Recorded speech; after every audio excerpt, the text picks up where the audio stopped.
الله. إن الحمد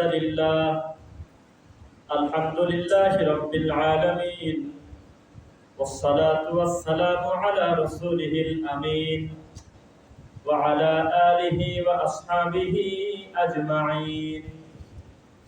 أما بعد فأعوذ بالله من الشيطان الرجيم.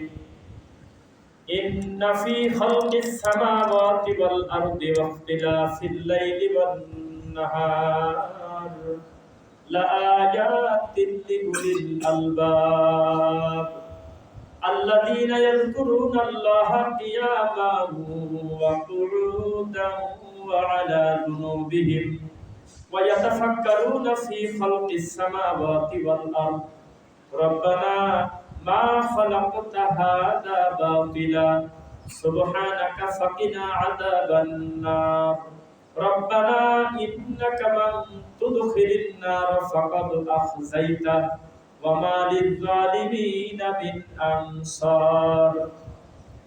وقال تعالى اقترب للناس حسابهم وهم في غفلة معرضون ما يأتيهم من ذكر من ربهم محدث إلا استمعوه وهم يلعبون لاهية قلوبهم. قال النبي صلى الله عليه وسلم من كان يؤمن بالله واليوم الآخر فليكن خيرا أو ليصمت. আলহামদুলিল্লাহ, প্রশংসা আল্লাহর জন্য, শান্তি অবতীর্ণ হোক আল্লাহ রাসূলের উপরে। আল্লাহুম্মা সাল্লি আলাইহি আল্লাহুম্মা বারিক আলাইহি। কেমন আছেন সকলে? আজকে বেশ কয়েক ঘন্টা আগে জুমার ওয়াক্ত ছিল, জুমার সালাত। ওই সময় শুধু একজন বলেছে, আমরা সবাই শুনেছি, তার নাম খতিব। বিশেষ প্রয়োজন ছাড়া কোনো মুসল্লির কথা বলা নিষেধ, কিন্তু এখন তা না। এখন প্রয়োজনে আমরা আমাদের অনুভূতিগুলো শেয়ার করবো। সুবহানাল্লাহ, আলহামদুলিল্লাহ। কোনো কথার জবাব দেওয়ার ক্ষেত্রে, কারণ এটা একটি ইসলামী হালাকা, চাইলে আমরা এটা প্রমাণ করার চেষ্টা করবো। বক্তা শ্রোতা সবাই আমরা খুব একাগ্রতার সাথে কথা শুনতেছি ইনশাআল্লাহ। আল্লাহ সুবহানাহু ওয়া তাআলা কুরআন মাজিদে সূরা আম্বিয়ার 1 নম্বর আয়াতে, 2 নম্বর আয়াতে, 3 নম্বর আয়াতে ধারাবাহিকভাবে আল্লাহ আমাদের কিছু বৈশিষ্ট্যের কথা বলতেছেন। আউযু বিল্লাহি মিনাশ শাইতানির রাজীম। বিসমিল্লাহির রহমানির রহিম। ইকতারাবা লিন-নাসি হিসাবুহুম। হিসাবের সময় ঘনিয়ে এসেছে, হিসাবের সময় একদম কাছাকাছি। মা ইয়াতিহিম মিন যিকরিম মির রাব্বিহিম ইকতারাবা লিন-নাসি হিসাবুহুম ওয়া হুম ফি গাফলাতিন মু'রিদুন। কিন্তু মানুষ এখনো খেল তামাশায় ব্যস্ত, উদাসীন হয়ে আছে। মা ইয়াতিহিম মিন যিকরিম মির রাব্বিহিম, যখনই তাদের কাছে রবের কোনো নতুন তথ্য আসে, মুহদাসিন ইল্লাস্তামাউহু ওয়া হুম ইয়ালআবুন, মানে তো মানেই না, বরং কৌতুক করে, মজা করে, তাচ্ছিল্য করে। নতুন কথা কাকে বলে? নতুন কথা মানে তো, নতুন কাজ মানে তো আমরা মনে করছিলাম বিদআত, নব উদ্ভাবিত বিদআত। কিন্তু নতুন কাজ মানে নতুন তথ্য নয়। এখানে বোঝানো হচ্ছে যে এই হাদিসটা আমার আগে জানা ছিল না, এখন শুনলাম। যে আয়াতটার ব্যাপারে আমার জানা ছিল না, আমি এখন শুনলাম। যে পাপ সম্পর্কে আমাকে কেউ বলে না, আমি এখন শুনলাম। আল্লাহর এই বিধান সম্পর্কে এর আগে আমাকে কেউ জানায় নাই, কেবল জানলাম। জানার সাথে সাথে তার উচিত ছিল সামি'না ওয়া আতা'না, শোনার সাথে সাথে মেনে নেওয়া। এইটা না করে মশকরা করে বলবে মুহদাসিন ইল্লাস্তামাউহু ওয়া হুম ইয়ালআবুন, রাখো তো সব নতুন কথাই বলে তারা কৌতুক করবে। লাহিয়াতান কুলুবুহুম, তারা তাদের অন্তরের কথা শুনে তামাশা করে, মশকরা করে। যাই হোক, তো আজকে আমরা যে বিষয়ে আলোচনা করব, এখানে কোনো মাযহাব তরিকা কারোর কিছু না। পুরোটা মনে হবে যে আমাদের এই দৃশ্য দেখে দেখে আমাদের এই সমাজের অবস্থা। মুহাম্মদ সাল্লাল্লাহু আলাইহি ওয়াসাল্লাম তিনি গায়েব জানতেন না, তবে আল্লাহ তাকে জানাইছিলেন। সেই জামানার পরিস্থিতি সম্পর্কে আমরা এই বিষয়গুলো একটু আলোচনা করব ইনশাআল্লাহ। এবং প্রত্যেকটা পয়েন্টের শেষে আমরা দলিল উল্লেখ করে দেব, যাতে বাড়িতে গিয়ে আপনিও মনে একটা আত্মতৃপ্তি নিয়ে জানতে পারেন। প্রথম নাম্বার, কারোর কাছে কোনো আমানত রাখতে দেরি, বিশ্বাসঘাতকতা করতে দেরি নাই। সহিহ বুখারী 6131। নবী সাল্লাল্লাহু আলাইহি ওয়াসাল্লাম বললেন, সাহাবী বলতেছে মাতা ইয়াউমুস সাআ, আল্লাহর নবী কিয়ামত কবে হবে? রাসূল বললেন যে আমি তোমাদের কিছু ধারাবাহিকতা বলি। এই দৃশ্য যদি তোমাদের মুখামুখি আসে তোমরা মনে করবে তোমাদের মাথার উপরে কিয়ামতের সামিয়ানা এসে গেছে। এই কথা বলে তিনি বললেন, মানুষ থাকবে, তবে মানুষের কাছে কিছু গচ্ছিত রাখা হলে এই লোকটা সঙ্গে সঙ্গে তার খিয়ানত করবে। 6131 সহিহ বুখারী, যেটা আমরা দেখতেছি। 2 নাম্বার, ইউকাদ্দাবু সাদিক ইউসাদ্দাকুল কাযিব, মিথ্যাবাদীকে বলা হবে ভালো সত্যবাদী, আর সত্যবাদীকে বলা হবে ডাহা মিথ্যাবাদী। চট্টগ্রামে আজকে অথবা গতকালকে আগুন লাগছে একটা বড় ইন্ডাস্ট্রিতে, দেখেছেন? ওই কমেন্টে দেখলাম প্রায় 1000 কমেন্টে 900 জন লিখতেছে যে মনে হয় লোন ছিল, মনে হয় কামলার বেতন দিতে পারেনি, ওরাই আগুন ধরা আছে। কারোর বাড়িতে যদি দাও দাও করে আগুন জ্বলে তো প্রথমেই কেউ বলে না আরে লোকটার সব ক্ষতি হয়ে গেল, প্রথমে বলে মনে হয় ওরাই কেউ এই কামটা করেছে সহানুভূতি পাওয়ার জন্য। এই জমিনে বিশ্বাস করার মতো কোনো পরিস্থিতি থাকবে না। আল্লাহ রাসূল বলেছেন, হাদিস নাম্বার মুসনাদে আহমদ 23131, মানুষ স্থির থাকতে পারবে না, সত্যকে মিথ্যা মনে করবে, মিথ্যাকে সত্য মনে করবে। আজকে যে এই জিনিসটা ভাইরাল হয়ে গেল, আমি বিশ্বাস করলাম 3 দিন পরে প্রমাণ হলো ঘটনা মিথ্যা। গাইবান্ধার একটা ঘটনা ঘটলে, এর আগে বগুড়া একটা ঘটনা ঘটে গেল, দুপচাচিয়া। একবার ডাকাতের দোষ দিলাম যে ডাকাত একটা হুজুর মানুষের বউকে মেরে ফেলছে, ফ্রিজে রাখছে, তার বাড়িতে সব স্বর্ণ অলংকার নিয়ে গেছে। 2 দিনও টিকলো না নিউজটা। বললো যে তার নিজের ছেলে প্রেম করে, মায়ের কাছ থেকে টাকা নেয়, খরচ করে, মা টাকা দেয় নাই, পিছন থেকে মাথার উপর বাড়ি দিয়ে মাকে মেরে ফেলছে। তারপর সন্তানকে 2-4 দিন গালিগালাজ হলো। 3 নাম্বার দিন প্রমাণ হলো ছেলেও মারে নাই, ডাকাতও মারে নাই, মারতে হলো 3 নাম্বার তালার ভাড়াটিয়া। তো কি করবে না, মোটিভ মূলধারার নিউজ।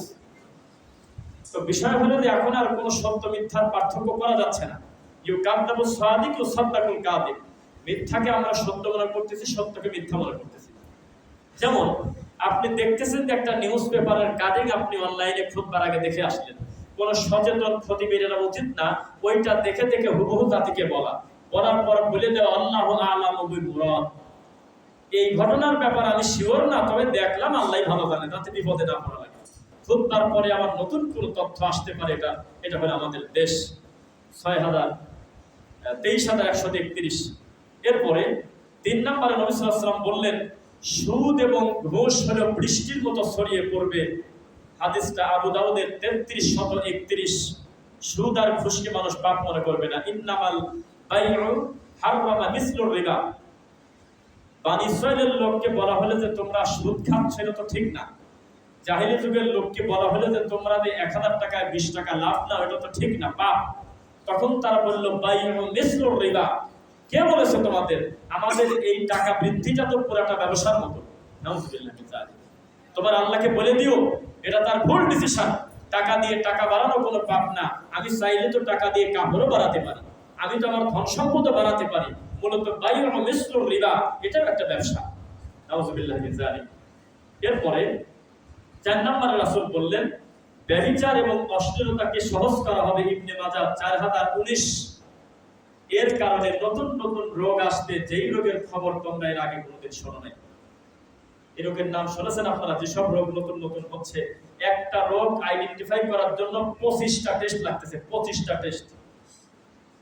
3 বছর পরে প্রমাণ হলো চেন্নাই বেইলরে গিয়ে যে এই লোকটার যে রোগটা ধরা পড়লো, 3 বছর ধরে যে চিকিৎসা হলো এই রোগের কোনো কাজই না, এটা এমনি ওষুধ খাইছে।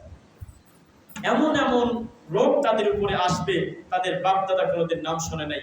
5 নম্বরে নবী বললেন 3472 জিনা ব্যভিচারকে হালকা করা হবে, পাপকে পাপ মনে করা হবে না। 18 বছরের একদিন আগে বিয়ে করলে তার প্রতিবেশী যদি ফোন করে অমুক বাড়িতে বিয়ে হচ্ছে, তাহলে সেই মেয়ের বিয়ে আটকে যাবে এবং ওই গার্জিয়ানের জেল হতে পারে এবং সাময়িক জরিমানা। আর 16 বছরের মেয়ে যদি জেনা করে, তাহলে 2-4টা মুখের পর বাড়িটারে দিয়ে মিল করে চাচারা ঠিক করে দিয়ে 2000 টাকা একটা হুজুরকে দিয়ে এক বৈঠকে বিয়ে। লোকটা রয়েছে প্রবাসে, তার ছোট ভাইয়ের সাথে ধরা পড়েছে তার বউ। তো ধরা পড়ার কারণে নিরীহ ওই লোকটার কন্যা, এটাকে আমাকে একটু বলে দেন। ওই লোকটা তো সৌদি আরব, কতদিন আছে, কিছু ভুলভ্রান্তি হয়েছে সময়ের ব্যাপারে, এটা ঠিক আছে, কিন্তু এই লোকটার বউ যেখানে পাপ করলে তাতে ওর অন্যায়টা। এখন এই বউটার নাই, ধরা পড়ার সাথে সাথে বিয়ে দিয়ে দেয়, যার সাথে ধরা পড়ে তখনই বিয়ে দিয়ে দেয়। এইটা কোন হিসাব? কোনো শাস্তি নাই, কিছু নাই। যদি বলে আমরা 2 জনই রাজি বিয়ে করবো, তাহলে সব ঠিক। ওরা আরো তওবা পড়ে যারা মারছে, যে আমাদের ক্ষমা করে দাও, তোমার 2টা বাড়ি দেওয়া ঠিক হয় নাই, বিয়ে তো করাই দিলাম। জেনাকে সহজ করা হয়েছে, জেনাকে কোনো পাপ মনে করা হয় না। আপনি 23 বছর না 22 বছর ছেলেদের, আমি জানি না কত ছেলেদের বিয়ের বয়স 21 আর মেয়েদের 18। 21 বছরের আগে যদি বিয়ে করে তাহলে তার জরিমানা। একটা মহিলা ম্যাজিস্ট্রেটের ভিডিও আজও আছে, একটা বিবাহের বৈঠকে চলে গেছে, মেয়ের বয়স হলো 16 বছর। আর এসব টেলিফোন কিন্তু অন্য রাষ্ট্র থেকে কেউ করে না, ওই ভাই চাচারা প্রতিবেশীরাই করে। পুলিশ ম্যাজিস্ট্রেট এসে গেছে, এসে বিয়ে ভেঙে দিল। মেয়ের বাপ বলতেছে যে আমি এত খরচ করলাম, বিয়ে শাদীর ব্যাপার, এখন এই 2টা বছর আমার মেয়ে কি করবে, আমার তো মাথায় বাড়ি। তখন বলতেছে 2 বছর প্রেম করুক, আমি আল্লাহর ঘরে দায়িত্ব নিয়ে কথা বলতেছি। এখানে কেউ একটু সাক্ষী দেন, এই ম্যাজিস্ট্রেট মহিলা বলল যে এই 2 বছর প্রেম করুক, বিয়ে করতে পারবে না। আমাদের সমাজে বিবাহ কঠিন, জিনা ব্যভিচার সহজ। সেম কথা আল্লাহ নবী সাল্লাল্লাহু আলাইহি ওয়াসাল্লাম 3472 নম্বরে বহু আগে বলে গেছে, 1450 বছর আগে। বিবাহটা কঠিন হয়ে যাবে আর জিনা ব্যভিচার হবে সহজ। আচ্ছা, 5 নম্বর রাসূল সাল্লাল্লাহু আলাইহি ওয়াসাল্লাম বললেন নারীর সংখ্যা পুরুষের চেয়ে অনেক বেশি হবে। সহিহ বুখারী 81, সহিহ মুসলিম 101। নারীর থেকে পুরুষের সংখ্যা বেশি না কম? ডক্টর জাকির নায়েক 2003 সালের ডিসেম্বর মাসে যে সূত্র দিয়েছিল, সেই সূত্র অনুযায়ী কয়েক কোটি বেশি। ওই সময় তিনি সুন্দর করে বলে দিয়েছিলেন একবারে ব্ল্যাকবোর্ডে যে এখন বর্তমান যদি সবাই একটা করে বিবাহ করে অবিবাহিতরা, এরপরেও কয়েক কোটি মেয়ে অবিবাহিত বেঁচে থাকবে, এটা উনি বলছিলেন। আর নবী সাল্লাল্লাহু আলাইহি ওয়াসাল্লাম তো মিরাজ থেকে এসে বললেন যে মহিলাদের তোমরা বেশি বেশি সাদাকা করো, তাসাদ্দাক না, বেশি বেশি দান করো, আমি তোমাদেরকে দেখেছি আকসারুন নাস, বেশি বেশি তোমরা জাহান্নামী। তো মহিলারা পুরুষদের থেকে বেশি। সহিহ বুখারী 81, সহিহ মুসলিম 101। এরপর 6 নম্বর, উঁচু ভবন নির্মাণের লটারি চলবে, প্রতিযোগিতা চলবে, যেখানে মানুষ তো দূরের কথা, পশু প্রাণী হেঁটে যায় নাই। কিছুদিন আগে ঝোড় জঙ্গল ছিল, খাল বিল ছিল, একেবারে 5 মানুষ গভীর পুকুর, রাতারাতি বালু ফেলে মাটি ফেলে G9 হয়ে গেছে 10 তলা। আর একজনেরটা একটু বড় দেখানোর জন্য G12 হয়ে গেছে, মানে তারও 13 তলা, গ্রাউন্ড ফ্লোর বাদে। কিছুদিন আগে এখানে আপনি খেলাধুলা করেছেন, আপনি গল্প করতেছেন যে কি হয়ে গেল চোখের সামনে। বিল্ডিং এর উঁচু উঁচু ইমারতের প্রতিযোগিতা চলবে, প্রত্যেক তালায় তালায় রবের সাথে শিরিক চলতেছে, প্রত্যেক তালায় তালায় আল্লাহর সঙ্গে শরীক চলতেছে, প্রত্যেক তালায় তালায় বিদআত কুফর চলতেছে। মানুষ পাপের রাজ্যে খালি উপরে উঠতে থাকবে। এটা রাসূল সাল্লাল্লাহু আলাইহি ওয়াসাল্লাম বলে গেছেন, সহিহ বুখারী, সহিহ মুসলিম 8।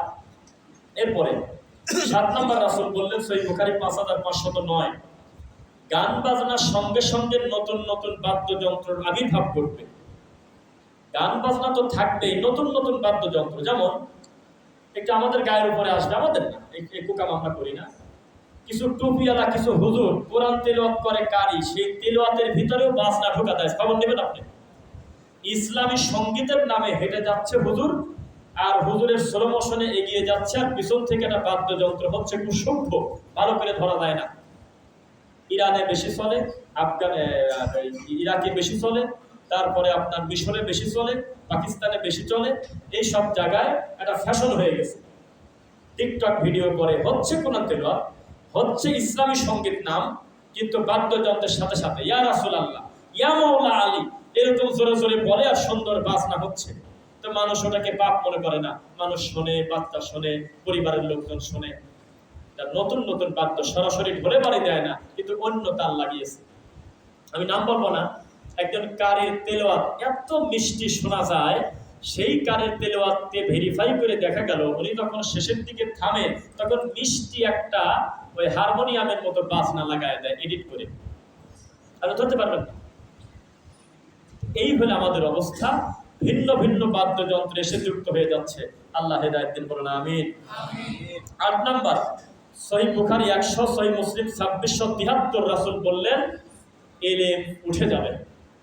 ইয়া রাসূলুল্লাহ, ইলম উঠে যাবে মানে পাতায় থাকবে না, হাদিস থাকবে না, কোরআন থাকবে না, বুখারী থাকবে না, মুসলিম থাকবে না? তারা বলেন, মানে আমরা বলতেছি যে এই কিতাব কি থাকবে না? রাসূল সাল্লাল্লাহু আলাইহি ওয়াসাল্লাম বললেন যে না, কিতাব থাকবে, পাতায় থাকবে, কিতাব থাকবে, অন্তরে থাকবে, কিতাব থাকবে, গলার উপরে থাকবে, তবে ইলমওয়ালা মানুষ চলে যাবে। আলেমদের মৃত্যুর মাধ্যমে, ভালো মানুষের মৃত্যুর মাধ্যমে ইলম উঠে যাবে। এটা রাসূল সাল্লাল্লাহু আলাইহি ওয়াসাল্লাম বললেন। তখন তোমরা বুঝবে কিয়ামতের সামিয়ানা তোমাদের মাথার উপরে একদম চলে আসছে। 9 নাম্বার, রাসূল সাল্লাল্লাহু আলাইহি ওয়াসাল্লাম বললেন তাদের জন্য কতই আফসোস। সহিহ বুখারী 5062, যারা কারি, তাদের তেলাওয়াত মিষ্টি।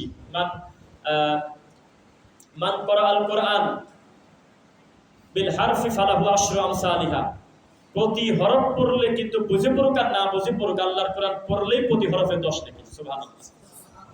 বরং এই কোরআনের ব্যাপারে বলা হচ্ছে কেউ যদি সুন্দর করে কোরআন তেলাওয়াত না করে সে আমার উম্মত না। এটা ব্যাখ্যা করছে এক একজন। কেউ বলেছে যার যে কণ্ঠ আল্লাহ দিয়েছে এটা সে দিয়ে সুন্দর করে তেলাওয়াত করবে। কেউ বলেছে কোরআনের হক আদায় করে পড়বে, মদ মাখরাত যেখানে যা করার দরকার, টান ওয়াজিব গুন্না যেখানে যা আছে হুবহু সেরকম করে পড়বে। ফাগাশনা ফালাইসা মিন্না, যদি না পড়ে সে আমার উম্মত না। মাল্লাম ইয়াতাগান্না বিল কোরআন ফালাইসা মিন্না, কেউ যদি সুন্দর করে কোরআন না পড়ে সে আমার উম্মত না।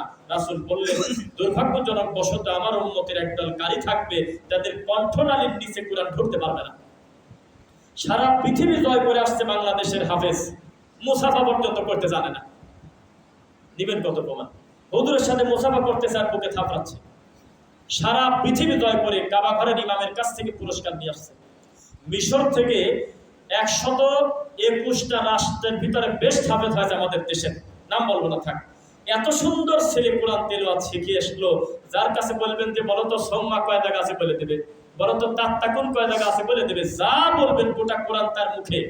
কিন্তু এই ছেলে এখনো মুসাফাও করতে জানে না। এই ছেলে এখনো 2 রাকাত সালাত আদায় করতে জানে না রাসূলের পদ্ধতিতে। এই ছেলে এখনো পর্যন্ত রাসূলের পদ্ধতিতে কোরআন তেলাওয়াত করার পরে যে দোয়া পড়া লাগে শেখে নাই। তার মানে কোরআন পড়ছে কিন্তু কোরআন বোঝে নাই, নিচে ঢোকে নাই, খালি কণ্ঠে ঢুকে গেছে। এই ব্যাপারে নবী সাল্লাল্লাহু আলাইহি ওয়াসাল্লাম ভবিষ্যৎবাণী করে দিয়ে বললেন 5062 নাম্বার সহিহ বুখারী, আমার উম্মতের একদল তেলাওয়াত করবে মিষ্টি, মন ভরে যাবে, কিন্তু তাদের গলার কণ্ঠের নিচে কোরআন ঢুকবে না। আল্লাহুস সামাদ। এরপরে 10 নাম্বার রাসূল বললেন সহিহ মুসলিম 2908, যাকে মারি ফেলানো হবে সে মরে যাওয়ার আগ পর্যন্ত জানবে না আমি মরে যাচ্ছি কি কারণে, আমাকে এই লোকটা মারে কি কারণে। আর যেই লোকটা মারতেছে, যাকে মারতেছে মরে যাওয়ার আগ পর্যন্ত সেও জানে না আমি কেন মারলাম। কাতিল মুকাতিল কিলাহুমা ফিন্নার, যে মারতেছে এবং যে মরে যাচ্ছে উভয়ই জাহান্নামী। আল্লাহ রাসূল যে মারতেছে সে জাহান্নামে যাবে বুঝলাম, এই লোকটা মরে গেল সে জাহান্নামে যাবে কেন? রাসূল বললেন ও যদি ধরতে পারতো, সুযোগ পাত, ও মারি দিত। তো পারে নাই, সেজন্য আগে মরে গেছে, এই জন্য 2 জনে জাহান্নামে। পরিস্থিতি কঠিন। সামান্য কয়টা টাকার জন্য মানুষ হত্যা হয়ে যাচ্ছে, কিছুই না, সামনে নির্বাচন, খালি ফোন করে বলে দিয়েছে যে ওকে ফেলায় দাও।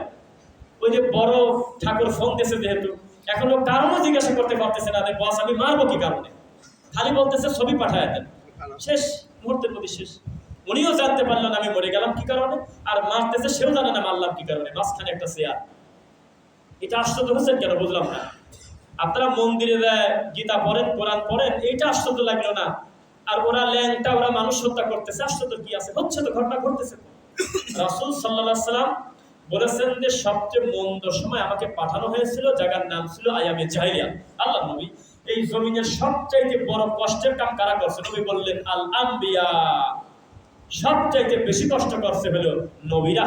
আল্লাহ নবী তারপর কয় সুম্মাল্লাযিনা আলুনাহুম সুম্মাল্লাযিনা আলুনাহুম, তারপরে পাপের ধরন হিসেবে তাদের উম্মতের, কওমের, জাতির, গোত্রের অন্যায় যত বেশি, দাওয়াতে কাজ করতে গিয়ে বাধা তত বেশি, কিন্তু প্রথম সিরিয়ালে কষ্ট বেশি হয়েছে নবীদের। সেই রাসূল সাল্লাল্লাহু আলাইহি ওয়াসাল্লামের সময় অথবা তার আগের সময়ও মানুষকে পাথর দিয়ে মারা, মানুষের জীবন্ত মানুষের চোখ তুলে ফেলা, আর তার পাশে তার মায়ের পেটের ভাই দাঁড়িয়ে থাকবে, এই দৃশ্য হয়েছে, আমরা তা হাদিস করে পাইনি। তা আমরা তো বর্তমান জামানার বানী ইসরাইল হলে আমরা এত বড় অকৃতজ্ঞ এবং যে ধরনের বড় বড় পাপ আমরা করি, এই ব্যাপারে নবী সাল্লাল্লাহু আলাইহি ওয়াসাল্লামের হাদিস পড়লে আমরা জানতে পারি কিছু। এজন্য আশ্চর্য হওয়ার কিছু নাই, আরো বড় বড় পাপ আমাদের সামনে নেমে আসলে আল্লাহ ক্ষমা করুন, আল্লাহুম্মা আমিন। এরপরে 11 নাম্বার, রাসূল সাল্লাল্লাহু আলাইহি ওয়াসাল্লাম বললেন সহিহ বুখারী 3601, এই কথা বলে তিনি বললেন যে আফসোস, ইয়া লাইতানি, আফসোস, আমি একটু আফসোস করি আমার উম্মতের ব্যাপারে। 2 ব্যক্তি মারামারি করবে, একটাও হিন্দু না। 2 জন ব্যক্তি মারামারি করবে, মাথা ফাটাফাটি করবে, একটাও মুশরিক না, 2 জনই মুসলিম।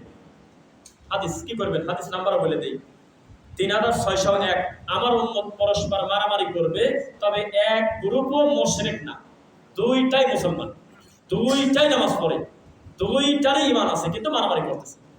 হচ্ছে না মনে হয় নাকি? মসজিদ পর্যন্ত ভেঙে দিচ্ছে। আপনি বলেন, আমাকে একজন বলতেছে আচ্ছা ব্যাপারটা কি, এত মসজিদ ভেঙে দেয় কি কারণে? তো বললাম যে এক একজন এক এক কারণ বলবে। আমার দৃষ্টিতে জান্নাতে যাওয়ার আশায় মসজিদ ভাঙে। তো এটা কি ব্যাপার? একদম তাছাড়া একটা নামাজি লোক মসজিদ ভাঙবে? এত কষ্ট করে তাহাজ্জুদ পড়ে, রাত দিন জিকির করে, হারাম খায় না, 1 টাকা সুদ খেতে বলেন আপনাকে পিটাবে। যেই লোকটা আমাদের মসজিদ ভেঙে দেয় তাকে যদি বলেন যে অমুক লোকটার মাথায় একটা বাড়ি দেন, ও বিষ খাবে, তাও দেবে না। আমাদের মসজিদ যে হুজুররা ভেঙে দেয়, সেই হুজুরকে গিয়ে বলেন যে হুজুর 1 টাকা ঘুষ খানো, খাবে না। কাউকে গালি দিতে বলেন, দেবে না। তো মসজিদ ভাঙতেছে কি কারণে? ইমানদার লোক মসজিদ ভাঙবে কেন? তার আশা এইটা ভেঙে দিতে পারলে আমি জান্নাতে চলে যাবো। তাছাড়া এই কাম করবে কেন? আল্লাহ তাদের থেকে গোটা উম্মাহকে হেফাজত করুন, আল্লাহুম্মা আমিন। ওমান আযলামু মিম্মান মানাআ মাসাজিদাল্লাহ আই ইউযকারা ফি হাসবুহু ওয়া সাআ ফি খরাবিহা। আল্লাহ রেজিস্ট্রি করে দিয়েছে আল্লাহর ঘর কারা কারা রক্ষণাবেক্ষণ করবে, কারা দায়িত্বে থাকবে, অথচ আল্লাহর ঘরটা ভেঙে দেয়। তাদের কাছে মানুষ হত্যা কি? হাদিস নাম্বার বলেছি 3601। 12 নাম্বার, রাসূল বললেন যে আমি নবী যা, এই হুবহু এই জিনিস দাবি করবে তাদের সামনে, তারা হলো মুসলিম। নাউযুবিল্লাহি মিন যালিক। মানে নিজেকে বলবে আমি নবী। আর এটা কখন হয় জানেন? তখন রাসূল সাল্লাল্লাহু আলাইহি ওয়াসাল্লামের মর্যাদা সমাজে অক্ষুণ্ণ রাখি না আমরা। গত কয়েকদিন আগে একটা বক্তা আমার নবীকে বলে দিয়েছে সাংবাদিক। গত 2 থেকে 3 বছর আগে একটা বিষয় নিয়ে অনলাইনে খুব যুদ্ধ হয়েছে, মারামারি হয়েছে। আজকে আমি কারোর নাম বলতেছি না, মারামারি হয়েছে। কঠিন, প্রায় 6 মাস যুদ্ধ চলেছে অনলাইনে। এক গ্রুপ বলেছে সাহাবায়ে কেরাম হলো মিয়ারে হক, কি এরকম হয়েছিল না? আর এক গ্রুপ বলেছিল সাহাবায়ে কেরাম মিয়ারে হক না। আমি কি বানায় বললাম নাকি? জামাত ইসলামের ভাইয়েরা এবং কওমি ভাইদের খুব যুদ্ধ চলেছে, খুব কঠিন। দেওবন্দিরা বলতেছে সাহাবায়ে কেরাম হলো মিয়ারে হক, আর আমাদের এই ভাইয়েরা বলতেছে মিয়ারে হক হলে একমাত্র মুহাম্মদ রাসূলুল্লাহ সাল্লাল্লাহু আলাইহি ওয়াসাল্লাম, সাহাবায়ে কেরাম না। এটা নিয়ে খুব দ্বন্দ্ব চলে। কারোর কাছে জিজ্ঞাসা না করে আমি একা একা ইউটিউবে লিখলাম মিয়ারে হক সম্পর্কে ডক্টর খন্দকার আব্দুল্লাহ জাহাঙ্গীর রাহিমাহুল্লাহ। এটা আমি লিখলাম অনলাইনে, এমনি লিখলাম যে দেখি যেই জিনিস নিয়ে 3-4টা মাস মারামারি হচ্ছে অনলাইনে, এই ব্যাপারে ওনার কোনো বক্তব্য মরার আগে আছে কিনা। শুনতেছেন কথা? কারণ তিনি তো ব্যালেন্স করে কথা বলতেন দায়িত্বশীলতার সাথে। এখন আমি দেখি এই ঘটনার সমাধান উনি মরার আগে 1.5 মিনিটে দিয়ে গেছে। 1.5 মিনিটে। আমি বললাম বলে কি?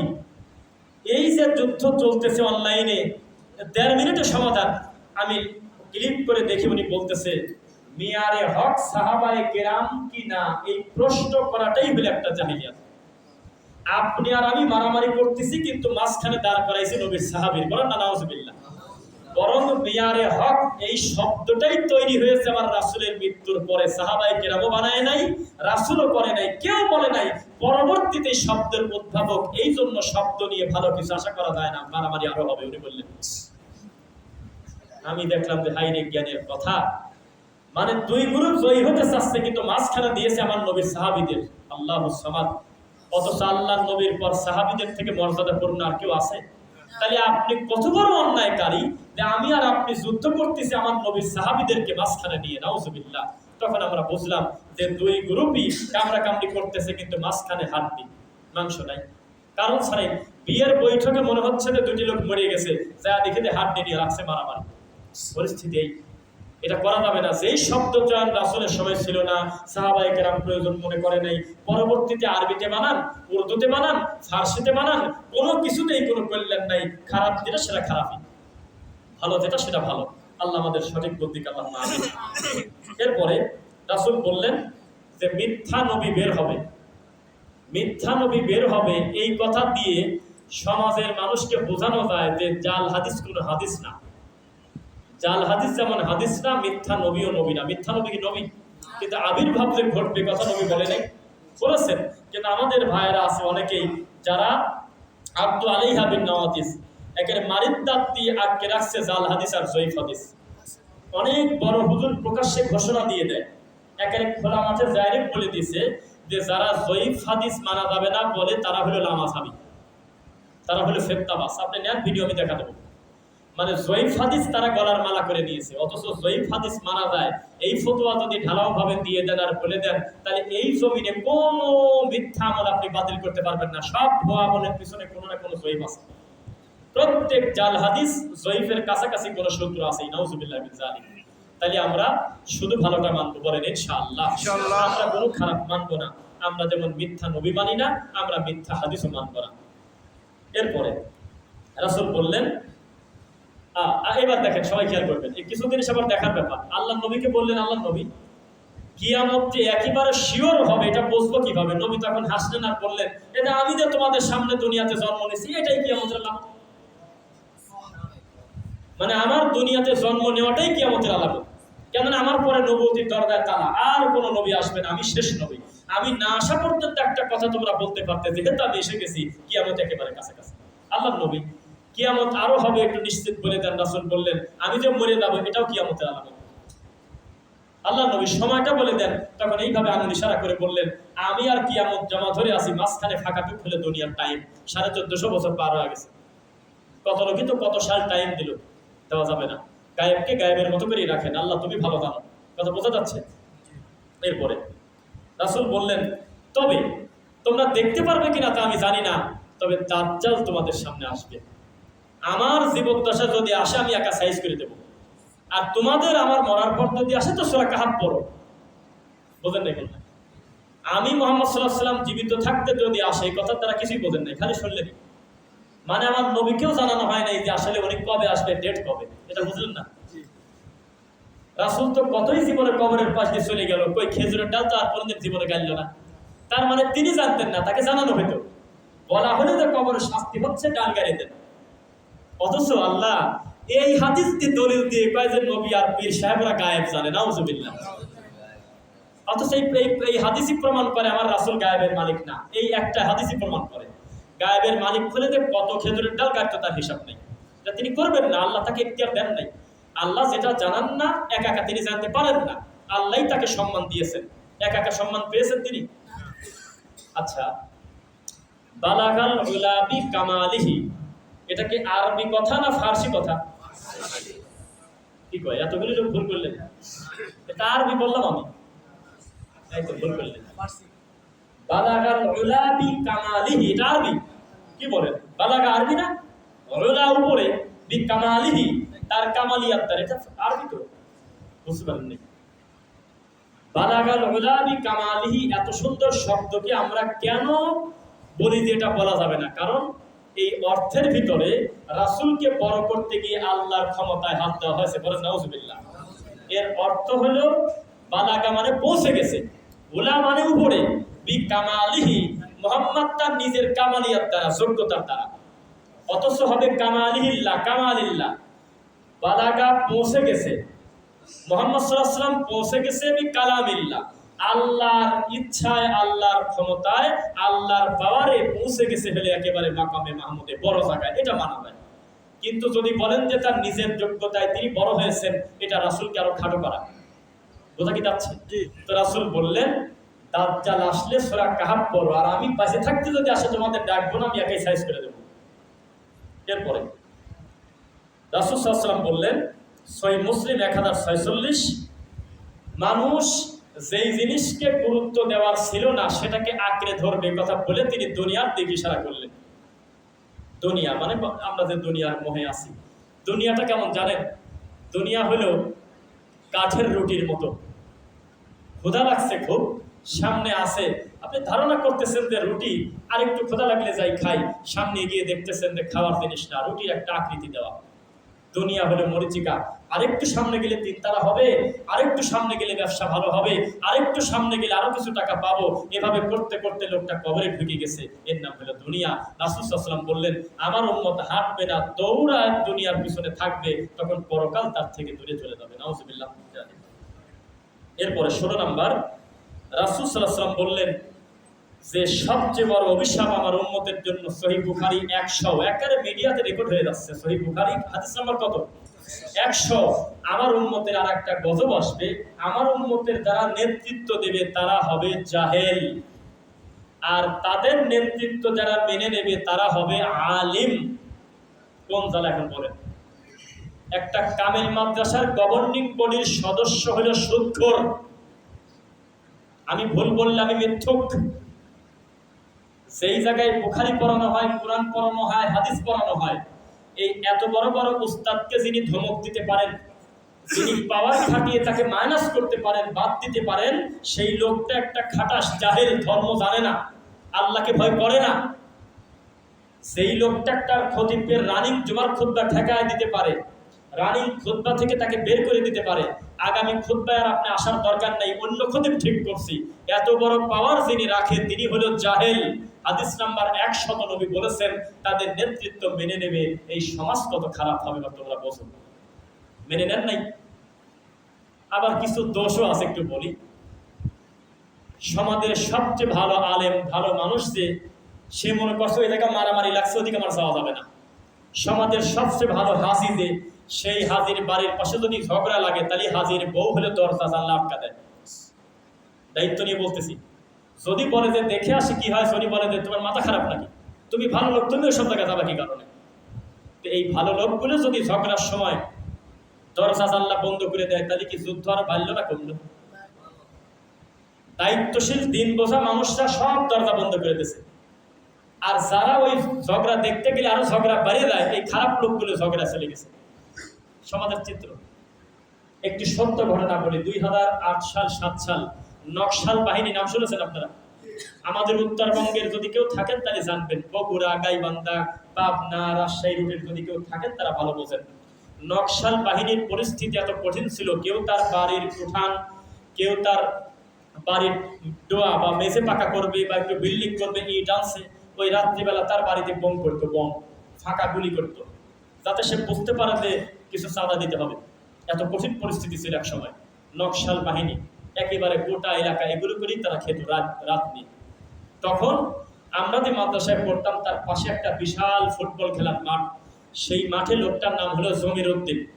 সেই জমির উদ্দিন লোকটা বললেন জুমার খুতবার পরে একটা মসজিদে যে আমার একটি ঘটনা, তখন ওগুলি সব উত্তরণ হয়ে গেছে, মারা ধরা হয়ে গেছে, অনেকে জেলে ঢুকে গেছে। উনি বললেন যে রাত 12:30টার সময় আমি খালি গায়ে গামছা গায়ে দিয়ে আমি একটা পাখা হাতে করে ওই মাঠের পাশে আমার বাড়ি, আমি মাঠে যাই বাতাসের আশায় বসে আছি। কারেন্ট থাকে না তখন, পল্লী বিদ্যুৎ তো মাঝে মধ্যে কারেন্ট আসে, যায় তো না।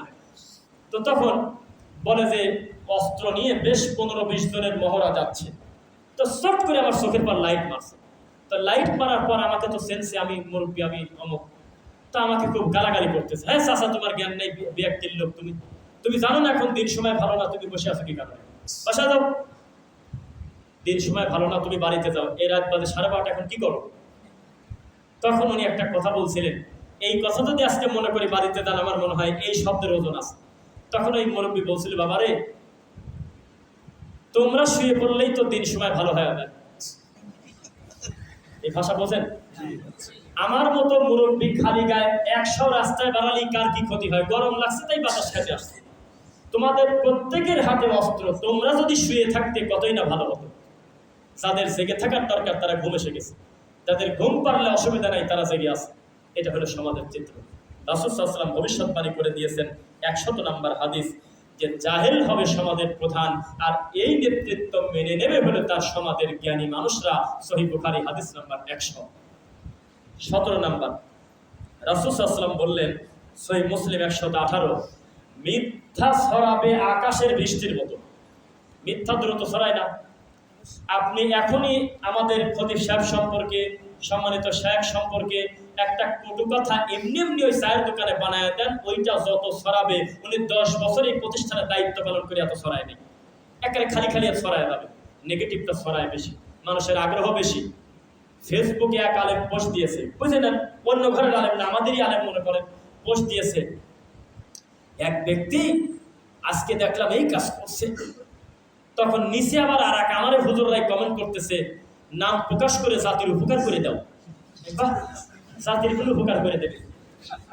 দুইজনই আলেম, দুইজনই দায়ী। উনি বলতে চাচ্ছে না নাম, তো বলতেছে জাতির কল্যাণে নামটা উন্মুক্ত করে দাও।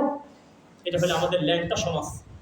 বড় বড় দায়িত্বশীল আলেম ওলামা এমন উল্টা পাল্টা পোস্ট করে যে মনে হচ্ছে এই জমিনে তার আর কোনো কাজ নেই, অথচ এগুলো বাদ দিয়ে তার এলমে খেদমত করা উচিত ছিল। তার মাধ্যমে জাতি বহু কিছু পাবে, কিন্তু মিনিটে মিনিটে কমেন্ট করে, যেখানে সারা তার রাত দিন ফেসবুকে পড়ে থাকে, আর একবার বিরুদ্ধে সারাদিন লেগে থাকে। কি হলো? সময়ের বরকত নেই। আপনি যদি আমাকে আলামতের 42টা সিরিয়াল বলতে দিতেন বা আজকে সে বিষয়ে আমার আলোচনা নাই, তাহলে বুঝতে পারতেন যে আমরা কত দায়িত্বহীন মানুষ। অন্য ঘরের কথা বাদতেন, আজকে কোনো বেদাতপন্থী শিরিকপন্থী লোকের আলোচনা আজকে দরকার নেই। বহু জীবনে বলেছি, আমাদের বাউন্ডারির ভিতরের মানুষগুলো আমরা দায়িত্বহীন কর্মকাণ্ড করি, একেবারে দায়িত্বহীন। সারাদিন আরেক ভাইয়ের পিছনে লেগে আছে, প্রতিদিন ঘুম থেকে উঠে নতুন নতুন ইস্যু চেষ্টা করে। 5 বছর আগে কোন শায়েখের একটা ভুল ছিল, তখন একটা ক্রস চিহ্ন মারি দিবি। বহু আগে উনি তওবা করে হয়তো ক্ষমা নিয়ে নিয়েছে উপরে, কিন্তু মাটির পর ক্ষমা হচ্ছে না। ফেসবুকে ক্ষমা নেই। ডক্টর আবু বকর মোহাম্মদ জাকারিয়া স্যার কি আরো একজন বড় আলেম 7-8 বছর আগে কোন একদিন মোনাজাত করছিল বা হাত তুলছিল কিনা, এইটা নিয়ে ক্রস চিহ্ন মারি দিয়ে বলতেছে, দেখেছেন এদের চিহ্ন, আমি বলেছিলাম না এরা কারা।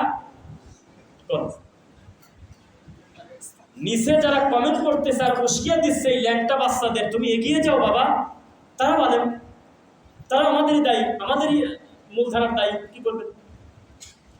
এই জন্যই জাহেল তাদের ক্ষমতা বলে তারা চালায়, বিড়িখোরের কথা তারা শোনে, কিন্তু দিনীভার কথা তারা শুনবে না। এই তো সমাজ। আচ্ছা, 18 নম্বর সহিহ বুখারী 5581, এইটা আমাদের ভিতরে এরকম রোগী নাই, তাও বলতে হচ্ছে সিরিয়ালে, যেহেতু আমার উম্মত মদ খাবে, তবে ভিন্ন ভিন্ন নামে খাবে, ভিন্ন ভিন্ন নামে খাবে, নতুন নতুন বিভিন্ন জিনিস আসবে। আরে বক্তা ডাইরেক্ট খোলা মাঠে বলতেছে, হাকিমপুর জর্দা যে হারাম, এটা তো কোরআনে নাই, তোমরা বড় কিভাবে? মানে কি বলে এগুলো? সমস্ত জর্দা বাংলাদেশের রতন, হাকিমপুর, বিদাবাতি, ন্যাশনাল, আরো যত সুরভি পাতি যা আছে, এই সব জর্দা ইন্ডিয়ার বর্ডারে যাবেন, ওখানে আবার ভিন্ন ভিন্ন জর্দা, এই জর্দা আমাদের ওখানে নাই। আবার আফগানিস্তানে যাবেন, সেখানে আবার শাহিদ জমিদারি জর্দা।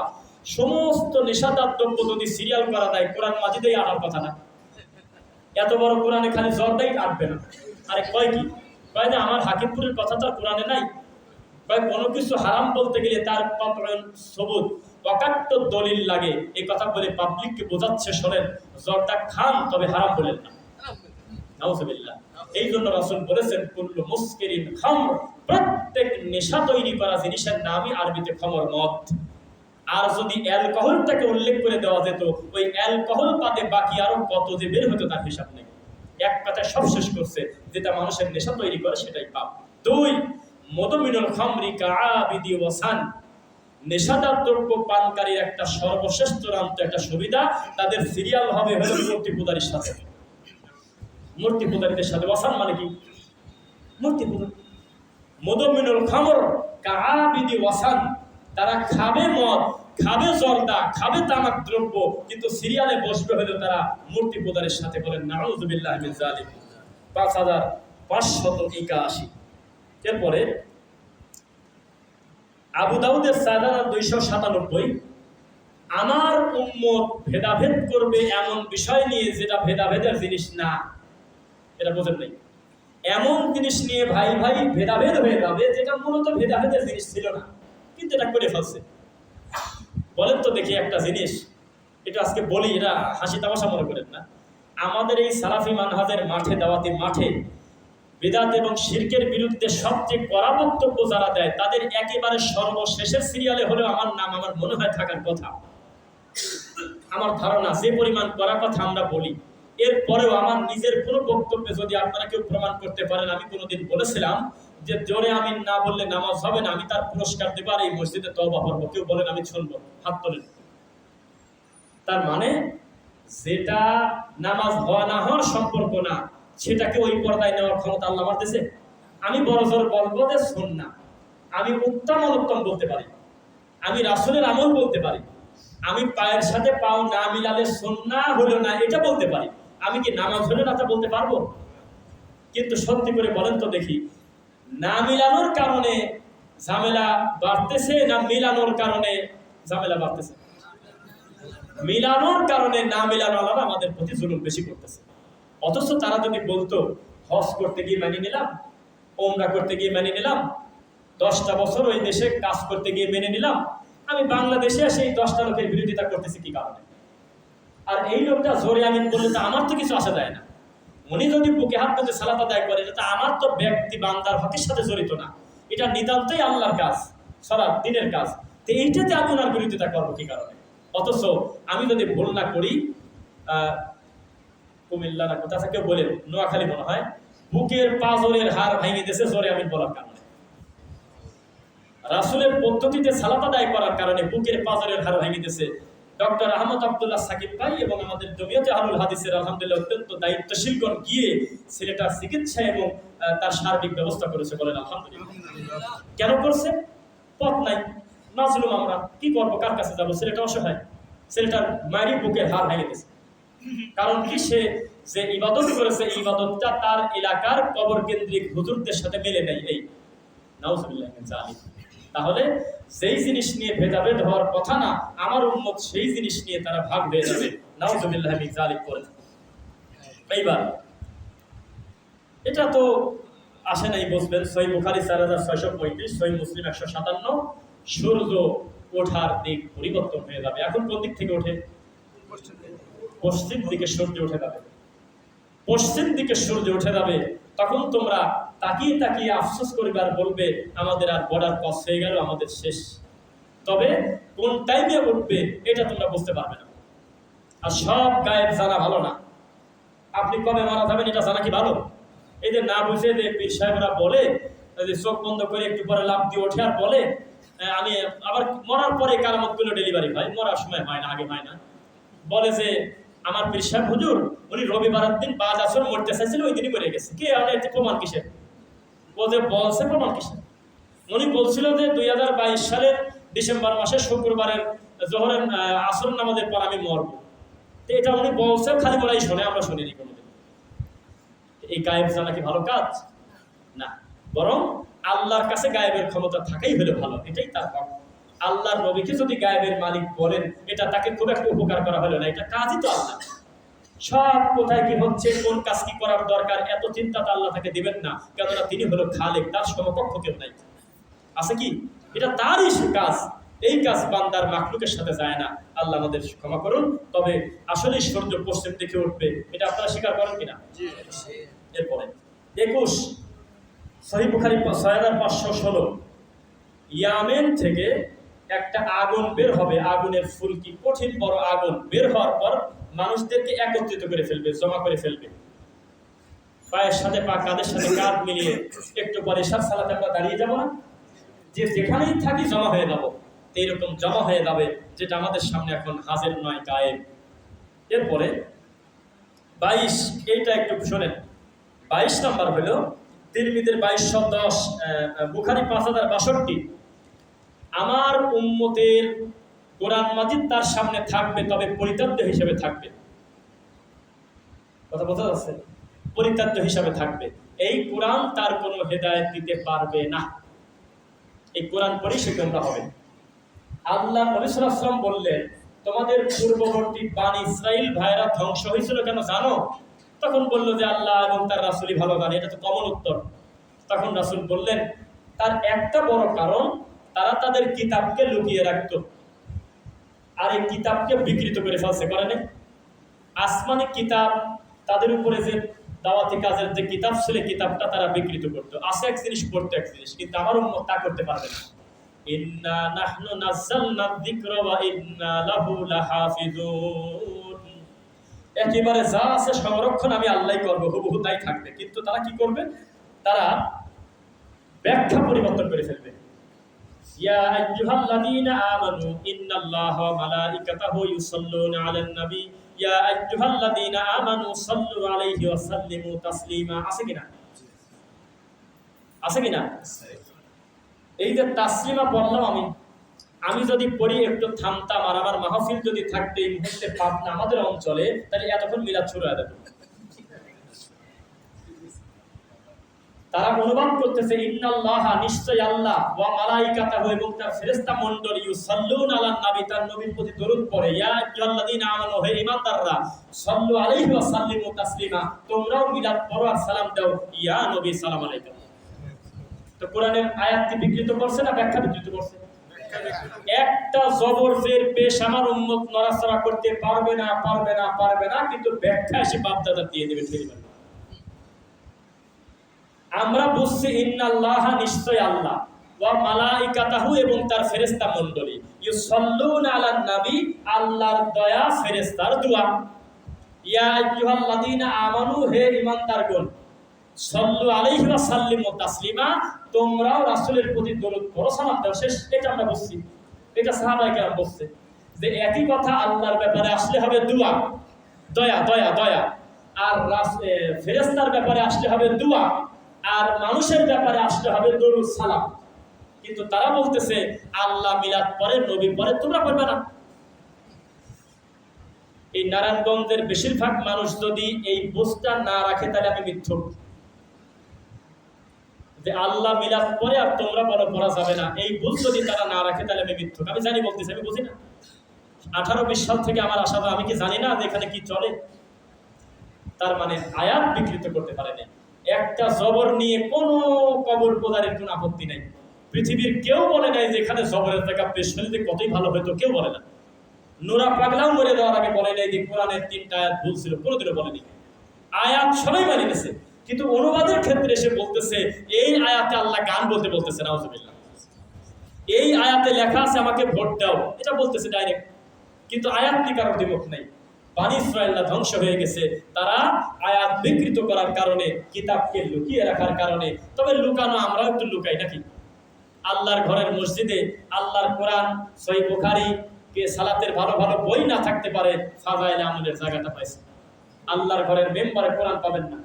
বেশিরভাগ মসজিদে তন্ন তন্ন করে ঘোরেন, দেখবেন আল্লাহর কোরআনের জায়গা নাই, কোরআনের অনুবাদ নাই। আরে এই ডক্টর খন্দকার আব্দুল্লাহ জাহাঙ্গীর স্যারের নাম কেন বেশি বেশি নেই? অনেকেই মনে করে যে নাম নেন কেন ভাই, দরকার আছে। উনি তো ওহী না, কিন্তু কিছু শব্দ চয়নটা বোঝানোর জন্য আমি তার নাম বেশি নেই। কেন জানেন? উনি বললেন যে বাঙালি এমন একটা হতভাগা আমরা, যে আমরা কোরআনের বাংলা অনুবাদ করতে ভয় পাই যদি হুজুর দেখে ফেলেছি। হঠাৎ যদি বড় হুজুর ঠিক পায় তাহলে আমাকে বলবে তুমি গোমরা, কারণ তুমি কোরআন আরবিতে পড়তে পারো, তবে অনুবাদ করা তোমার কাজ না। তুমি কোনো হাদিসের বুখারী পড়তে পারবে না অনুবাদ, এটা তোমার কাজ, এটা আলেমরা করবে। নাউজুবিল্লাহ মিন যালিক। এটা হলো। তাই উনি আফসোস করে বলেছিলেন, যেই আলেম বাংলা ছাড়া বোঝে না, ওটা তো সাধারণ মানুষের চাই খারাপ।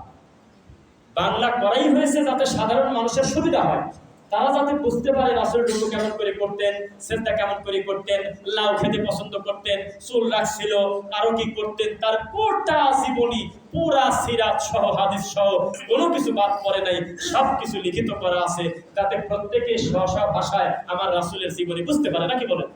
এখন যখন রেডি হয়ে গেল তখন আবার বলতেছে বেটা বাংলা বুখারী পড়ে ফতোয়া দাও, এখন মুশকিল। নাউজুবিল্লাহ মিন যালিক। মাতৃভাষাতেই বুঝতে হবে। আমার সাল্লামের রাসূলিন ইল্লা বিলিসানি কওমিহি লিয়ুবাইয়িনা লাহুম, আমি এমন কোন রাসূল দুনিয়াতে পাঠাই নাই যে তার জাতি একটা ভাষায়। বুঝেন নাই? আপনাদের কিছু ভুল আছে, আজকে সংশোধন করে দেই। একটা নতুন এলাকায় গেছেন, আপনার বিয়েই বলতেছে যে তোমরা বলে বাংলায় খুতবা দাও, তখন আপনি বললেন যে হ্যাঁ দেই। আপনি এটা বলতে গেলেন কেন? আপনি বাংলায় খুতবা দিতে আপনি কেন বলতে গেলেন? এটা আপনার ভুল, এটা তো আপনি নিজেও ঠকে গেলেন, এটা বলা যাবে না। তখন আপনি বলবেন যে আপনার ইনফরমেশন ভুল, আমরা বাংলায় খুতবা দেই না, আমরা মাতৃভাষায় খুতবা দেই। আপনি না বুঝে পণ্ডিতি করে একখানে যা বললেন যে আমরা বাংলায় খুতবা দেই, তো মালয়েশিয়া যে আছে সে কি বাংলায় খুতবা দেবে? তো বুঝতে পারেন নাই। ওমা আরসালনা মির রাসূলিন ইল্লা বিলিসানি কওমিহি লিয়ুবাইয়িনা লাহুম। খুতবাকে যদি বয়ান বলেন মেনে নেব, খুতবাকে যদি ওয়াজ বলেন একই কথা, খুতবাকে যদি উপদেশ বলেন একই কথা, খুতবাকে যদি জিকির বলেন একই কথা, খুতবাকে যদি ভাষণ বলেন একই কথা, খুতবাকে যদি খুতবা বলেন জিনিস একই, যে নামই বলেন না কেন।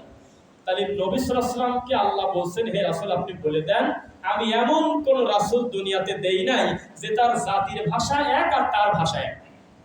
আমি স্ব জাতির ভাষায় দিয়েছি, যাতে উনি বয়ান করলে, খুতবা দিলে তার সামনে সব কওমরা বুঝতে পারে। সুবহানাল্লাহ। আপনি কিসের সাথে কি যুক্তি দিলেন? আমরা বাংলায় খুতবা থেকে বলছি কি? এই একই আহলে হাদিস যখন চায়না থাকবে তখন তাকে চাইনিজ ভাষায় খুতবা দিতে সে বাধ্য। এই একই আহলুল হাদিস যখন মালয়েশিয়া থাকবে তখন তার সামনে মুসল্লি যদি মালাই হয়, মালয় ভাষায় খুতবা দেওয়া তার জন্য জরুরি। তাহলে আমরা কি বাংলায় খুতবা দেই না মাতৃভাষায় দেই? তাহলে এই ভুলটাকে সংশোধন হলো। এরপরে আপনার বিয়েই বলতেছে আপনারা বলে 4 মিনিট আগে ইফতার করেন, তখন আপনি বললেন যে হ্যাঁ আমরা 3-4 মিনিট আগে ইফতার করি। এটা ভুল, এটা উত্তর হয় নাই। এটা আপনি নিজের দোষে নিজে লাগালেন, আপনি না বুঝে নিতে ফেসে গেলেন। কোনো দিনও আমরা 3 মিনিট আগে ইফতার করি না। তখন বলবেন বিয়ে সাহেব আমরা সময় মতো ইফতার করি, আপনি 4 মিনিট পরে ইফতার করেন। তার মানে আপনি উত্তর বোঝেন নাই, না বুঝে বলে দিচ্ছেন। মনে থাকবে কি যে আমরা সময় মতো ইফতার করি আর আপনারা করেন 4 মিনিট পরে, তাহলে আমরা আগে করি, কথা কি আর টিকলো? টিকলো না। তবে এই বছর রমাদানের পূর্বে ইসলামিক ফাউন্ডেশন থেকে একটা ভেরিফাইড নিউজ আসলো যে প্রত্যেকে নির্দিষ্ট সময় ইফতার করবে সূর্য ডোবার সাথে সাথে। এটাই তো আমরা দেখলাম। বেদাতিয়া কি মানছিল? কি দুঃখ চিন্তা করেন, যারা আপনারা বলেন যে একটু নরম হয়ে কথা বলেন তাহলে ওরা মানবে। কবে মানবে? ডেট দেন।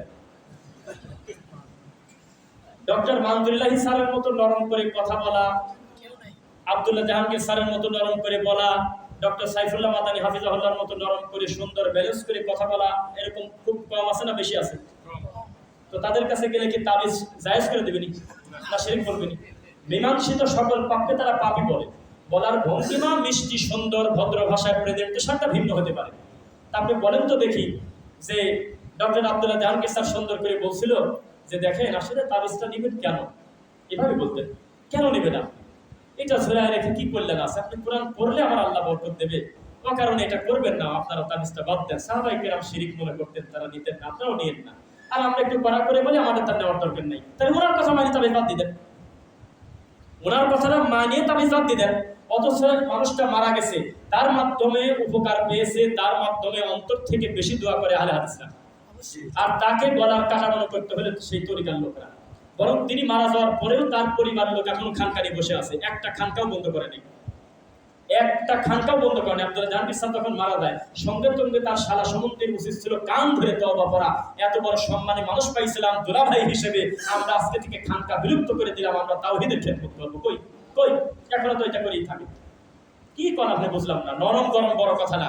কয় যে মসজিদের নাম তোমরা আহলে হাদিস মসজিদ দিছাও কি কারণে?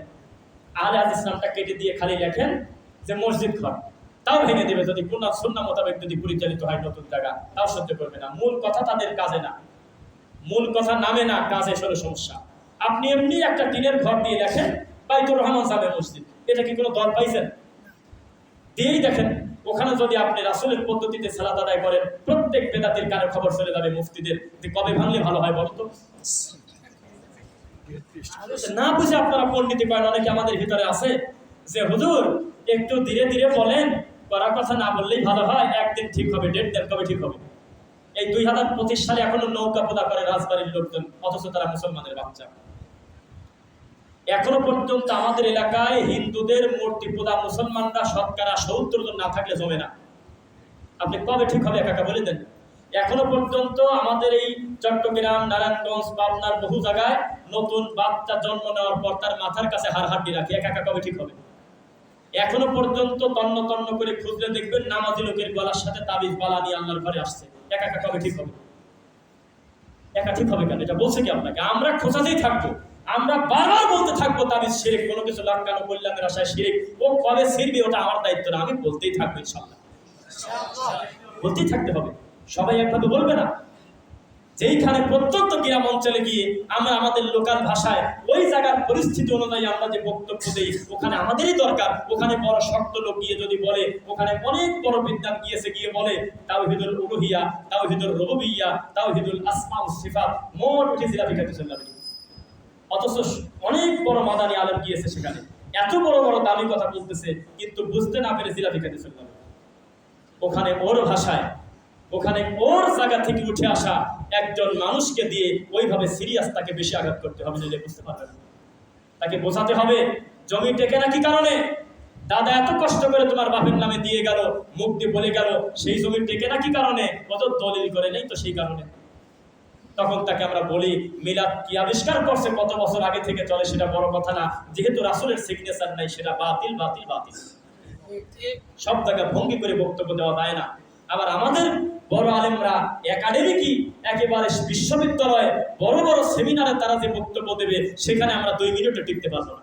আল্লাহ এভাবেই মাঠটা সাজিয়েছেন। আল্লাহ কাকে দিয়ে কোন জায়গায় কিভাবে খেদমত দিবেন, এটা পুরাটা হলো তাওহীদের বাগান। এক একজনকে দিয়ে আল্লাহ এক একভাবে খেদমত নেয়, অথচ সবারই আকীদা মানহাজ হুবহু এক, তবে বৈশিষ্ট্য ভিন্ন। বলার ভঙ্গিমা, কণ্ঠনালী, কথা বলার সিস্টেমটা আল্লাহ আলাদা আলাদা করে দিয়েছেন। আলহামদুলিল্লাহ। আচ্ছা, একটা আয়াত দেখি, আয়াতটা মনে পড়ে কিনা। যাকারি ওয়া উনসা ওয়া জাআলনাকুম শুউবান ওয়া ক্বাবাইলা লিতাআরাফু ইন্না আকরামাকুম ইনদাল্লাহি আতকাকুম। আল্লাহ তোমাদেরকে সৃষ্টি করেছে এক পুরুষ এক নারী থেকে, তারপরে তোমাদেরকে আলাদা আলাদা ভাষায় দিয়ে দিয়েছে যাতে তোমরা একে অন্যের সাথে পরিচিত হতে পারো, বিচ্ছিন্নর জন্য না। একটা লোক অ্যাক্সিডেন্ট হয়েছে, বড় বড় ভাব, শুধুমাত্র একটু কথা বলতে পারতেছে, এই কণ্ঠ শুনে বুঝে ফেলবো যে লোকটা চট্টগ্রামের হতে পারে, কারণ আমি তো ভাষা বুঝলাম না। এই লোকটার ভাষা পাবনা হতে পারে, কণ্ঠ দেখে কথা দেখে বুঝে ফেললেন, এটা পরিচিত হতে সহজ না কঠিন হইল? আর গোটা বাংলাদেশের সবার ভাষা হুবহু পাবনার কুষ্টিয়ার ভাষার মতো, কিভাবে হিসাব করবেন বলেন? কোন দিকে পারে? একটা বাচ্চা হারিয়ে গেছে, কোনো কিছু ঠিকানা নেই, কিন্তু কথা যখন বলে তখন মনে হচ্ছে এটা নড়াইলের যশোরের ভাষা, এটা ওই দিকের ভাষাই হবে। পরিচিত হওয়া আল্লাহ সহজ করে দিয়েছে, এটা বিচ্ছিন্ন হওয়ার জন্য দেয় নেই। আল্লাহ এক একজনের বলার ভঙ্গিমা, এক একজনের হিকমা আল্লাহ এক এক রকম দিয়েছে, তবে কেউ যেন আমরা মূল আকীদা মানহাজ থেকে সরে না যাই, বলেন আমিন। 23 নাম্বার, সন্তান ভুলে যাবে মায়ের কথা, মা কোনো আদেশ করলে এটা বুঝবে না যে মা বলতেছে। বন্ধুকে বেশি প্রিয় মনে করবে, তিরমিজি 2210। বন্ধু বেশি থাকা কি ভালো না খারাপ? আদানের সময় না না না বলেন। বন্ধু পেয়ে মানুষ তার মাকে ভুলে যাবে। মাকে ভুলে যায় নাই? মাকে ভুলে গেছে, মায়ের কথার স্মরণ থাকে না। মা কি বলতেছে, মায়ের আদেশ, কে কার কথা শুনে, রাত নাই দিন নাই বন্ধুর সঙ্গে ঘুরে। মুরব্বীরা একটা ভালো কথা বলে, বেশি বন্ধু ভালো না, বলে না মনে হয়? এই কথাটা মেনে রাখবেন আপনারা। একটা লোকের বেশি বন্ধু থাকা ভালো না। প্রত্যেক নেশাখোরের বন্ধু বেশি, প্রত্যেক বকাটের বন্ধু বেশি, প্রত্যেক খারাপ লোকের বন্ধু বেশি। ক্লাসের যেই ছেলেটা একটু মেয়েলি ভাব, হিজলা টাইপের, মহিলারা তার সাথে নোংরামি করে বেশি, তার গাও ঘাসে বেশি, তার খারাপ লোক বেশি। আর যেই ছেলেটা পুরাটা পড়াশোনার দিকে ফোকাস, সে একা, তাকে কেউ দেখতে পারে না। স্যাররাও বলে ওই কারণে, ছাত্ররাও বলে যে ও বেশি বন্ধুর কারণে স্যার আমাদের প্রেশার দেয়। আবার শিক্ষকও মাঝে মধ্যে হয়তো মনে করতে পারে এই ছেলেটার জন্য একটু গরিমসি করা যায় না, পড়া বুঝে নেয়। ভালো মানুষের বেশি বন্ধু থাকা ভালো নয়। আল্লাহকে আমরা বন্ধুরূপে গ্রহণ করেছি ইনশাআল্লাহ। আচ্ছা, এইবার আবু দাউদের 4336, নবী সাল্লাল্লাহু আলাইহি ওয়াসাল্লাম বললেন, আমার উম্মত পাপকে আর অন্যায়কে বন্ধুরূপে গ্রহণ করে নেবে। পাপকে বন্ধু করা যায় জানেন? পাপকে গলার মালা করা যায়। অন্যায়কে মানুষ তার বন্ধুরূপে গ্রহণ করতে পারে, এটা আছে, হাদিসে আছে। যেমন নবী সাল্লাল্লাহু আলাইহি ওয়াসাল্লাম বললেন, মান তাশাব্বাহা বিকওমিন ফাহুয়া মিনহুম। কথা তো সামান্য একটু, কিন্তু ব্যাখ্যাটা কত কঠিন। কেউ যদি কারো সাদৃশ্য গ্রহণ করে, ওঠা বসা করে, তার সাথে তার বিচার হবে, হাসর হবে। তো এবার আপনারা এখন এটা রাগ করবেন না কিছু লোক, যদিও, কারণ 5ই আগস্টের আগের আহলে হাদিস আর 5ই আগস্টের পরের আহলে হাদিসের অনেক পার্থক্য আছে। এটা তার আমি বানায় বলতেছি না, আমি জানি। এটা ফেসবুক দেখলে বুঝি, কর্মকাণ্ড দেখলে বুঝি। অনেকেই পোল্ট্রি নিয়ে কি যে বলতেছে, গণতান্ত্রিক আহলে হাদিস হয়ে গেছে, কি যে বলে ভাষা, এই হিসাব মেলে না। অথচ তার আগের কর্মকাণ্ডের সাথে এখনকার কর্মকাণ্ড দেখলে তাকায় থাকি, এই শায়েক, এই হুজুর কি আগে এরকম ছিল? মেলে না। কি যে বলে মুখ দিয়ে, পলিটিক্যাল হুজুর হয়ে গেছে। অথচ জানে না গণতন্ত্র প্রতিষ্ঠিতই হয়েছে যাতে সেই রাষ্ট্রে কোনোদিন আল্লাহর দিন প্রতিষ্ঠিত হতে না পারে। গণতন্ত্র মানে হলো হুজুর আর ঠাকুর এক। গণতন্ত্র মানে হলো মন্দির আর মসজিদ হুবহু এক। গণতন্ত্র মানে হলো কোনো মেয়ের বয়স যদি 18 বছর একদিন হয়, সেই মেয়ে যদি হাফ প্যান্ট করে স্যান্ডো গেঞ্জি গায়ে রাস্তায় ঘোরে, আর তার বাপ যদি তাকে পিটায়, আর এই মেয়ে যদি থানায় মামলা করে, 2 বছর পরও যদি রায় আসে, মেয়ের পক্ষে আসবে, বাপের বিপক্ষে আসবে। বোঝেন না মনে ভাষা? একটু আমরা বুঝি, আমরা এসব বিষয় একটু জানি। কিন্তু একটা কথা, সিএনজির পিছনে লেখা থাকে, আমি ছোট, আমাকে মারবেন না, লেখা থাকে না? আমরা ভয়তে কিছু বলি না, আমাদের ঘরের লোক ধাক্কা মারবে না, উল্টি বাজার ধাক্কা দেবে, হা করে তাকায় থাকি, কয় কি এটা সর্বনাশ। একদম দায়িত্বশীল আলেমের মুখ দেখে কি বের হচ্ছে? মন্দিরে গিয়ে কোরআন পড়তেছে, মন্দিরে গিয়ে বলতেছে দেদে পাল তুলে দে, যাবো মদিনা, বলতেছে না? মন্দিরে আল্লাহ নবী দৌড় দিলেন, এক জায়গা দিয়ে দৌড় দিলেন কেন? আল্লাহ নবী সারা পথ স্বাভাবিক আসলেন। আল্লাহ নবী বললেন, এই জায়গা পাপের কারণে আল্লাহ রাগ করে উল্টে দিছিল, তা আমার ভয় হচ্ছে আল্লাহর রাগ এখনো মেটেছে কিনা, তাই আমি পাপের জায়গা থেকে সরে গেলাম তাড়াতাড়ি করে। আর হুজুর মন্দিরে ঘোষণা দিয়ে দেওয়া বলতেছে, তোমরা আমরা তো একই, 7% ভোটের আশায় শুভেচ্ছা দিচ্ছে, বলতেছে রোজার পূজা তো একই। তা বলেন এখন যে ইমানের অবস্থা কি আপনার মধ্যে, বলেন তো দেখি। কিন্তু ওরা যদি মন্দিরে সেজদাও দেয় আমরা আশ্চর্য হই না, কারণ তারা তো বলেই দিয়েছে যে আমরা হলে পলিটিক্যাল হুজুর।